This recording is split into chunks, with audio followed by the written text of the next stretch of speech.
नमस्कार। स्वागत है आपका सुनो कहानी में। आप सुन रहे हैं श्री रविंद्रनाथ टैगोर जी के द्वारा लिखित उपन्यास चोखेर बाली, जिसका हिंदी में अनुवाद है आंख की किरकिरी, और आप इसे सुन रहे हैं मृत्युंजय मिश्रा की आवाज में।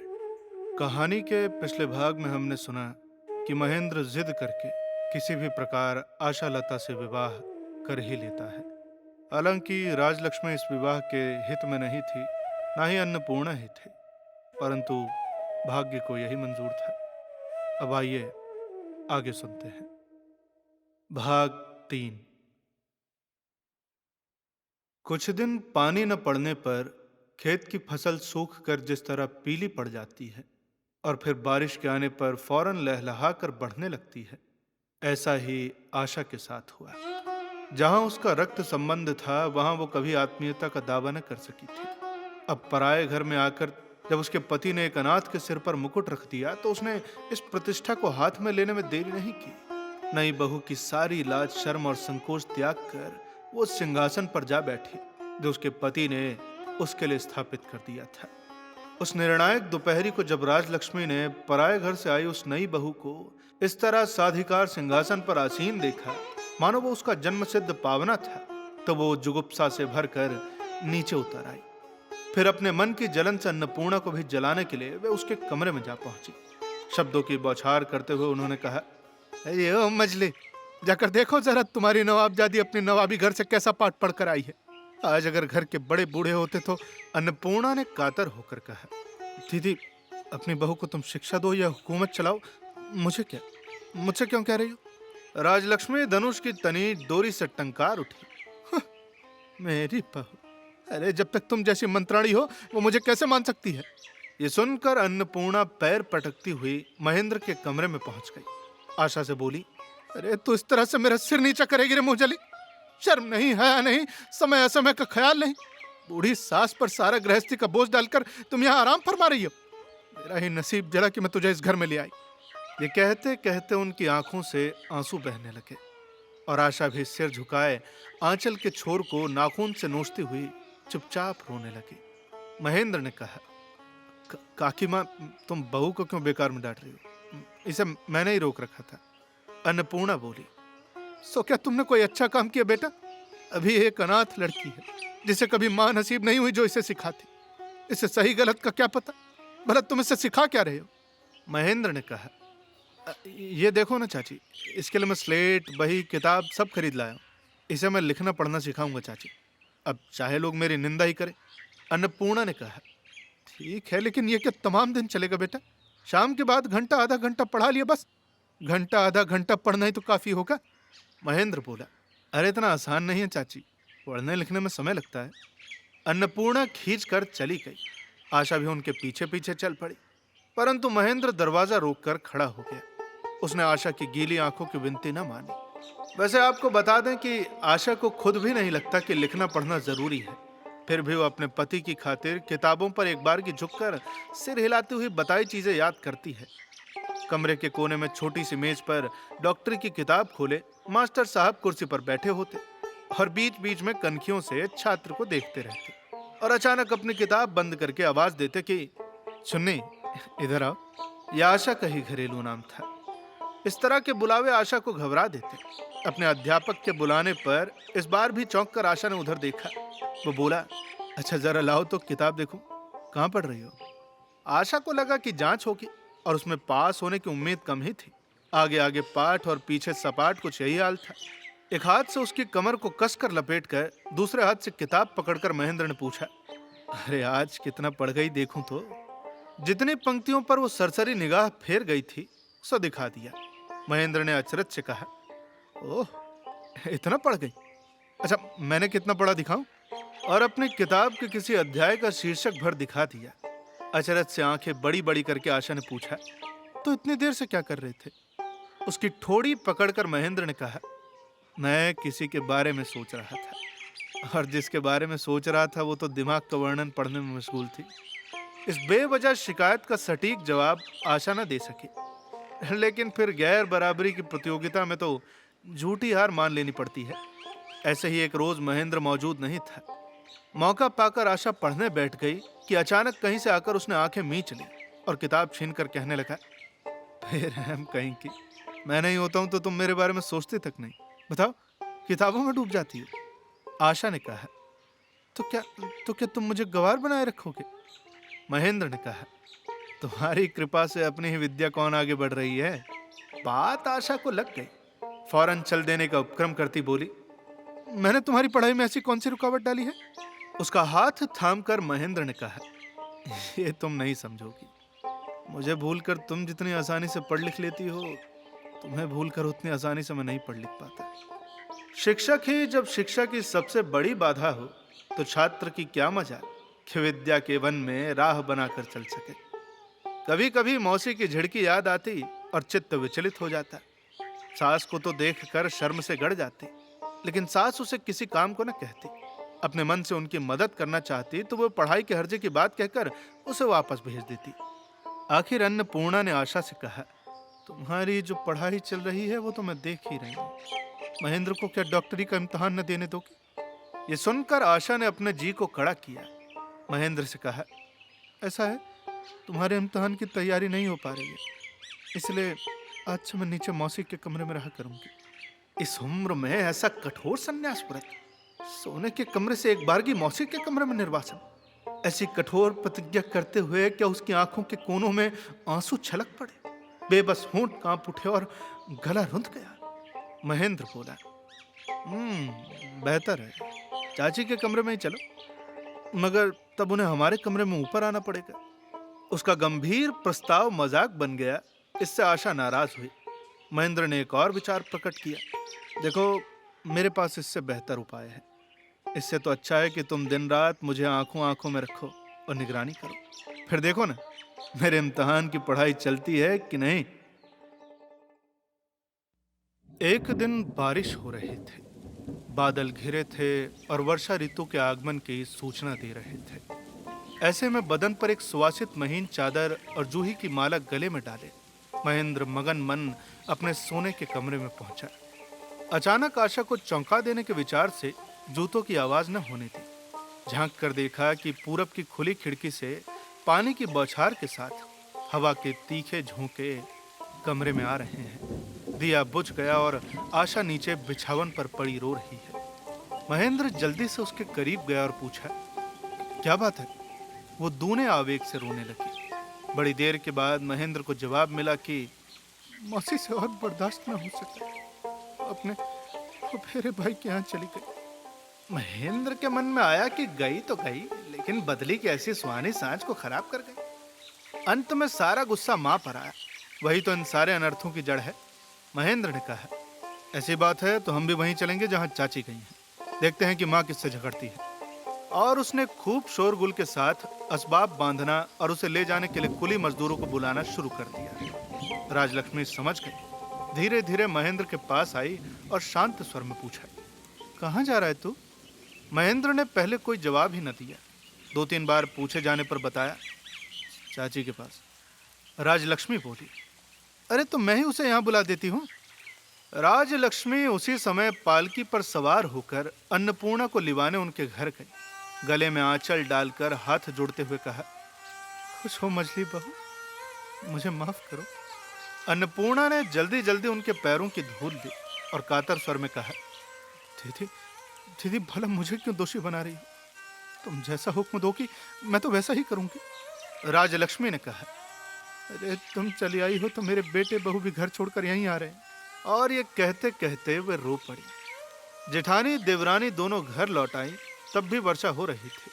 अन्नपूर्णा जब महेंद्र के कमरे में पहुंची तो आशा का रोना भी थम चुका था। महेंद्र बातों से उसे हंसाने की कोशिश कर रहा था। आसार थे कि बदलियां यूं ही नहीं गुजर जाएंगी। अन्नपूर्णा ने कहा, चुन्नी, तो मुझे घर में भी न रहने देगी और कहीं जाऊं तो भी पीछे लग जाएगी। क्या मेरे लिए कहीं चैन नहीं? आशा चौंक पड़ी। महेंद्र बड़ा ही खींच कर बोला, क्यों चाची, चुन्नी ने तुम्हारा क्या बिगाड़ा है? अन्नपूर्णा ने कहा, अरे बहू की ऐसी बेहयाई बर्दाश्त न हो सकी तभी तो यहाँ से चली गई थी, फिर अपनी सास को रुलाकर मुंहजली ने मुझे क्यों बुलवाया? जीवन के अध्याय में माँ चाची ऐसी विघ्न कारिणी होती हैं, महेंद्र को इसका पता न था। दूसरे दिन राजलक्ष्मी ने बिहारी को बुलवा कर कहा, बेटा बिहारी, तुम ही एक बार महेंद्र से पूछो ना। देखो, मैं जमाने से गांव नहीं गई, मैं एक बार बारासत जाना चाहती हूँ बेटा। बिहारी ने कहा, जमाने से नहीं गई तो क्या हुआ माँ? खैर, मैं पूछ देखता हूँ, मगर वो राजी भी होगा, मुझे तो ऐसा नहीं लगता। महेंद्र ने कहा, देखो, जन्मभूमि को देखने की इच्छा तो जरूर होती है, लेकिन माँ का वहाँ ज्यादा दिन रहना अच्छा ना होगा, और फिर बरसात के मौसम में वो जगह भी अच्छी नहीं है। महेंद्र बड़ी आसानी से राजी हो गया। इससे बिहारी कुढ़ गया। बोला, अरे तुम अकेली वहां जाएगी? माँ उनकी देखभाल कौन करेगा भाई? अच्छा, तो ऐसा करो कि भाभी को भी साथ भेज दो ना। यह कहकर बिहारी हंसा। बिहारी के इस गहरे व्यंग से कुंठित होकर महेंद्र ने कहा, हाँ तो मेरे लिए इसमें कोई मुश्किल है क्या? मगर बात इससे आगे न बढ़ी। बिहारी इसी तरह आशा के मन को विमुख कर दिया करता, और यह जानकर कि आशा इससे कुढ़ती है, उसे मजा आता। कहना बेकार होगा, लेकिन राजलक्ष्मी जन्मभूमि के दर्शन के लिए उतनी बेताब न थी। गर्मी के दिनों में जब नदी का पानी सूख जाता है, तो मल्लाह कदम कदम पर लग्गी से थाह लेता है कि कहां कितना पानी है। राजलक्ष्मी भी इसी तरह माँ बेटे के रिश्ते की प्रगाढ़ता की थाह ले रही थी। उन्होंने सोचा न था कि उनके बारासत जाने का प्रस्ताव इतनी जल्दी मंजूर हो जाएगा। उन्होंने सोचा, अन्नपूर्णा और मेरे घर से बाहर जाने में कितना फर्क है। अन्नपूर्णा भीतरी मतलब समझ गई। कहने लगी, ऐसा है, अगर दीदी जाएंगी तो मैं भी जाऊंगी, मैं न रहूंगी यहाँ। महेंद्र ने माँ से कहा, सुन लिया तुमने? तुम जाओगी तो चाची भी जाएंगी, और फिर अपनी गृहस्थी का क्या होगा? राजलक्ष्मी विद्वेष के जहर से जर्जर होकर बोली, अरे तुम भी जा रहे हो मछली? ऐसा कभी हो सकता है क्या? अरे तुम्हारे जाने से काम कैसे चलेगा? नहीं, तुम्हें तो रहना ही पड़ेगा। राजलक्ष्मी अब उतावली हो गई।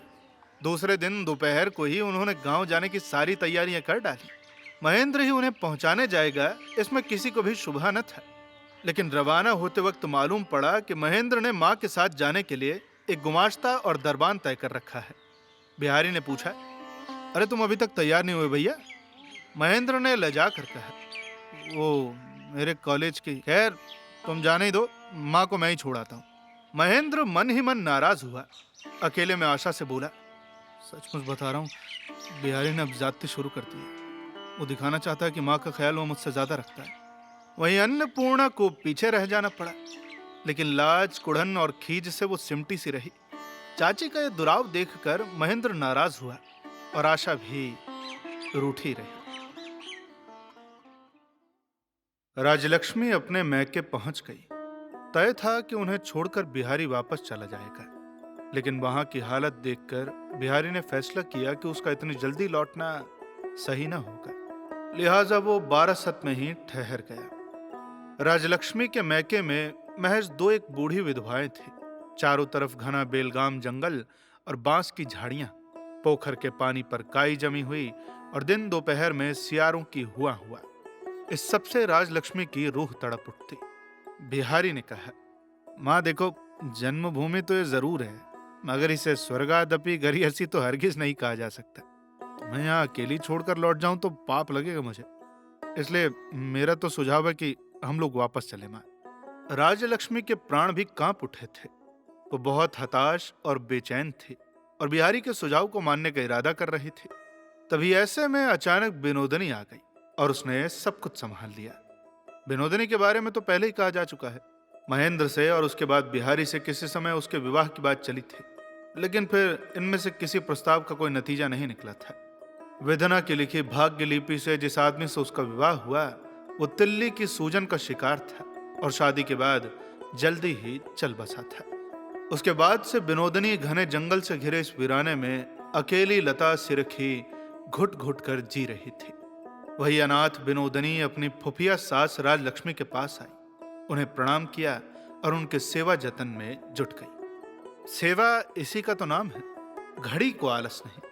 काम की कैसी सफाई, कितनी अच्छी रसोई, कैसी मीठी बातचीत। राजलक्ष्मी कहती, काफी देर हो चुकी बिटिया, तुम भी थोड़ा सा खा लो जाकर, जाओ। विनोदनी लेकिन एक न सुनती। पंखा झलते हुए और अपने प्रति बड़ी लापरवाही दिखाती हुई विनोदनी कहती, माँ, हमारे जैसे दुख में पले शरीर में कमजोरी की गुंजाइश नहीं, और फिर कितने दिनों के बाद तो अपनी जन्मभूमि आई हो। ऊपर से फिर यहाँ है भी क्या, काहे से तुम्हारा आदर करूं। वहीं बिहारी तो 2 ही दिनों में मोहल्ले भर का बुजुर्ग बन बैठा। कोई दवा दारू के लिए तो कोई मुकदमे के राय मशवरे के लिए आता। कोई उसकी खुशामद करता है कि किसी बड़े दफ्तर में उसके बेटे को नौकरी दिलाते, कोई उससे अपनी दरखास्त लिखवाता। बड़े बूढ़ों की बैठकों और ताश शतरंज की सभाओं से लेकर कुली मजूरों के ताड़ी के अड्डों तक वो समान रूप से जाता आता। सभी उसका सम्मान करते। गवई गांव में आए कलकत्ता के उस नवयुवक के निर्वासन दंड को भी विनोदनी अंतःपुर की ओट में रहते हुए हल्का करने की भरसक कोशिश किया करती। मोहल्ले का चक्कर काटकर जब भी वो आता तो पाता कि किसी ने उसके कमरे को बड़े जतन से सहेज संवार दिया है। कांसे के एक गिलास में कुछ फूल पत्तों का गुच्छा सजा रखा है और सिरहाने की एक तरफ पढ़ने योग्य कुछ किताबें रख दी हैं। किताबों के अंदर सधी हुई लिखावट में विनोदनी का नाम लिखा है।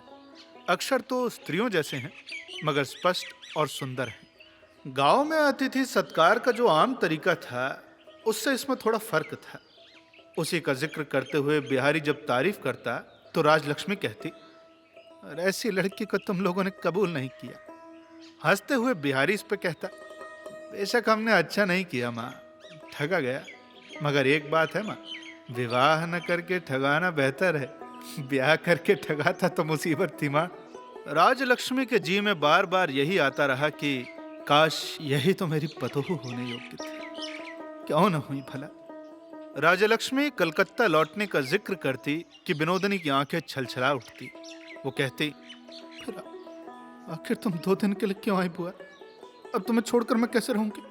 भावावेश में राजलक्ष्मी कह उठती, "क्या बताऊं बेटी, तू मेरी बहू क्यों ना हुई बेटी, मैं तुझे कलेजे से लगाए रखती।" और ये सुनकर शर्म से विनोदनी किसी बहाने वहां से हट जाती। राजलक्ष्मी कुछ दिनों से इस इंतजार में थी कि कलकत्ता से विनीत अनुरोध का कोई पत्र आएगा। महेंद्र आज तक इतने दिन मां से अलग कभी न रहा था।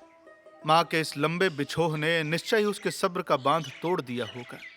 राजलक्ष्मी हर पल बेटे के गिड़गिड़ाहट भरे पत्र का इंतजार कर रही थी। खैर, महेंद्र का पत्र आया, मगर बिहारी के नाम लिखा था। मां बहुत दिनों के बाद मैके गई है ना, लगता है कि बड़े मजे में होंगी। राजलक्ष्मी ने सोचा, महेंद्र ने रूठ कर ऐसा लिखा है, बड़े मजे में होंगी। अरे महेंद्र को छोड़कर बदनसीब माँ भला सुख से कैसे रह सकती है। बिहारी, आगे क्या लिखा है पढ़ तो जरा, सुना। बिहारी बोला, और तो कुछ नहीं लिखा माँ। और उसने चिट्ठी को मोड़ माड़ कर एक कॉपी में रखा और कमरे में एक और धप्प से पटक दिया। राजलक्ष्मी अब भला थिर रह सकती थी। हो न हो महेंद्र माँ पर इतना नाराज हुआ है कि बिहारी ने पढ़कर सुनाया नहीं। गाय के थन को झटके दे देकर बछड़ा जिस तरह दूध और वात्सल्य का संचार करता है, उसी तरह महेंद्र की नाराजगी ने आघात पहुंचाकर राजलक्ष्मी के घुटे वात्सल्य को उभार दिया। उन्होंने महेंद्र को माफ कर दिया और बोली, "आह, अपनी बहू को लेकर महेंद्र सुखी है बेटा, तो रहे, जैसे भी हो वो सुख से रहे। जो माँ उसे छोड़कर कभी एक पल नहीं रह सकती, वही उसे छोड़कर चली आई है। इसलिए महेंद्र अपनी माँ से नाराज हो गया है, पक्का।" रह रहकर उनकी आंखों में आंसू उमड़ने लगे। उस दिन वो बार बार बिहारी से जाकर कहती रही, "बेटा बिहारी, तुम जाकर नहा लो, यहाँ तो बड़ी बदपरहेजी हो रही है तुम्हारी।" बिहारी ने कहा भी कि बदपरहेजी उसके जैसे आदमी की सामान्य विशेषता थी, और वैसे भी उसे राजलक्ष्मी का आग्रह बड़ा अजीब लग रहा था। उसने उन्हें मना किया, लेकिन राजलक्ष्मी अड़ गई। "नहीं नहीं बेटा, नहा डालो।" बार बार जिद करने से बिहारी नहाने गया, पर उसके कमरे से बाहर कदम रखना था कि झपट कर राजलक्ष्मी ने वो किताब उठा ली और उसके अंदर से पत्र को निकाला और विनोदनी से कहा कि वो पढ़कर सुनाए। पढ़कर विनोदनी सुनाने लगी। शुरू में तो महेंद्र ने माँ के बारे में लिखा था, लेकिन बड़ा मुख्तसर सा। बिहारी ने जितना भर सुनाया था, उससे ज्यादा कुछ नहीं था। उसके बाद तो आशा और केवल आशा का ही जिक्र था। मौज मजे और खुशियों से विभोर होकर लिखा था। विनोदनी ने थोड़ा पढ़ा और फिर शर्म से रुक गई। कहा, "अ, अ, ये सब क्या सुनोगी बुआ, जाने दो।" राजलक्ष्मी का स्नेह से अकुलाया चेहरा पल भर में जमकर पत्थर जैसा सख्त हो गया।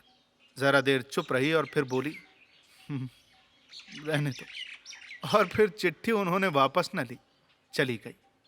चिट्ठी लेकर विनोदनी को क्या रस मिला, ये तो वही जाने। चिट्ठी के साथ वो अपने कमरे में चली गई और भीतर से किवाड़ बंद करके बिस्तर पर बैठकर पढ़ने लगी। पढ़ते पढ़ते उसकी आंखें दोपहर की तपी बालू सी जलने लगी। उसकी सांसें रेगिस्तान के बयार जैसी गर्म हो उठी। कैसी है आशा, और इन दोनों का प्रेम ही कैसा है। यही एक बात उसके मन को मथने लगी।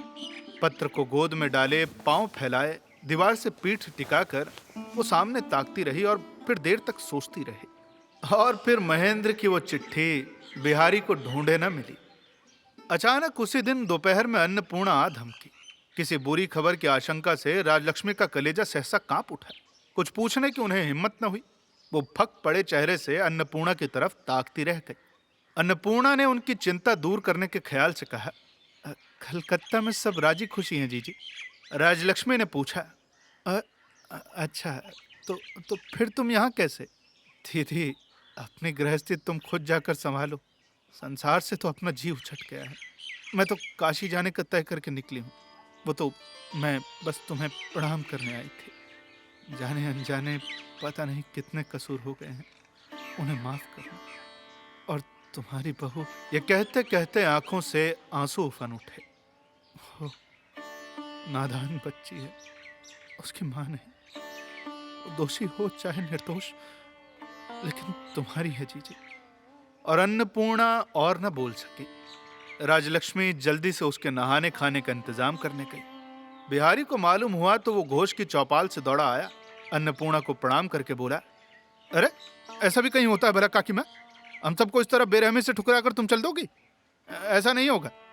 आंसू जब्त करके अन्नपूर्णा ने कहा, मुझे अब रोकने की कोशिश मत करो बिहारी। बस तुम लोग सुखी रहो, मेरे लिए कुछ रुका न रहेगा। बिहारी कुछ क्षण चुप रहा, फिर बोला, महेंद्र की किस्मत खोटी है, उसने तुम्हें भी रुखसत कर दिया। अन्नपूर्णा चौंक कर बोली, अरे ऐसा मत कहो बेटा, मैं उस पर बिल्कुल नाराज नहीं हूं, बल्कि मेरे हटे बिना उसका भला न होगा। दूर शून्य में ताकता हुआ बिहारी चुप बैठा रहा। अपने आंचल से सोने के 2 कंगन निकालकर अन्नपूर्णा बोली, बेटे एक कंगन रख लो। बहू आए तो कहना कि काकी माँ ने आशीर्वाद के साथ इन्हें दिया है, और फिर उसे पहना देना, ठीक है? कंगन मस्तक से लगाकर आंसू छिपाने के लिए बिहारी बगल के कमरे में चला गया। विदा होते समय अन्नपूर्णा ने कहा, बिहारी बेटा, मेरे महेंद्र और मेरी आशा का ध्यान रखना। फिर राजलक्ष्मी के हाथों में उन्होंने एक कागज दिया और कहा, जी, ससुर जी की संपत्ति में मेरा जो भी हिस्सा है उसे मैंने इस दान पात्र में महेंद्र के नाम लिखा दिया है। बस तो मुझे हर महीने 15 रुपए भिजवा दिया करना, ठीक है ना? और इतना कहकर अन्नपूर्णा ने जेठानी के पैरों में सिर झुकाकर प्रणाम किया, पांवों की धूल माथे से लगाई और काशी के लिए विदा हो गई। अब आगे कहानी में क्या होता है, ये जानने के लिए आपको इंतजार करना पड़ेगा अगले भाग का। आपको ये कहानी कैसी लग रही है, हमें कमेंट बॉक्स में बताना न भूलें। जल्द ही मिलेंगे आपसे अगले भाग के साथ। तब तक के लिए सुनते रहिए सुनो कहानी की अन्य कहानियां, और अपना ख्याल रखिए। धन्यवाद।